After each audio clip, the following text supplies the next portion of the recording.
ನೀವು ಮನುಷ್ಯರಾಗಿ ಭೂಮಿಯ ಮೇಲೆ ಹುಟ್ಟೋ ಸಾಧ್ಯತೆ 1 in 400 ಟ್ರಿಲಿಯನ್ ಅಂತ. 400 ಟ್ರಿಲಿಯನ್ ಎಷ್ಟು ದೊಡ್ಡ ನಂಬರ್ ಅಂದರೆ ನಿಮ್ಗೆ ಇಮ್ಯಾಜಿನ್ ಮಾಡೋಕ್ಕೂ ಸಾಧ್ಯ ಇಲ್ಲ. ಎಷ್ಟು ಸಣ್ಣ ಸಾಧ್ಯತೆ ಅಲ್ವಾ? ನೀವಿಲ್ಲಿ ಹುಟ್ಟಿ ಈ ಜಾಗದಲ್ಲಿ ಕುತ್ಕೊಂಡು ನನ್ನ ವಿಡಿಯೋ ನೋಡ್ತಾ ಇರೋದು.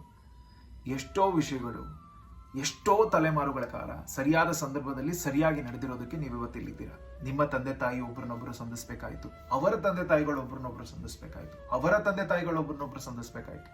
ಹೀಗೆ ಅದೆಷ್ಟೋ ಸಾವಿರ ತಲೆಮಾರುಗಳು ಸರಿಯಾದ ಸಮಯದಲ್ಲಿ ಸರಿಯಾಗಿ ಸಂಧಿಸಿರೋದ್ರಿಂದಾನೇ ನೀವು ಇವತ್ತಿಲ್ಲಿರೋದು. ಹಾಗಿದ್ದಾಗ ನೀವು ಮಾಡ್ತಾ ಇರೋ ಪ್ರತಿ ಕೆಲಸನೂ ಆ ಪೂರ್ವಜರು ನೋಡ್ತಾ ಇರ್ತಾರೆ.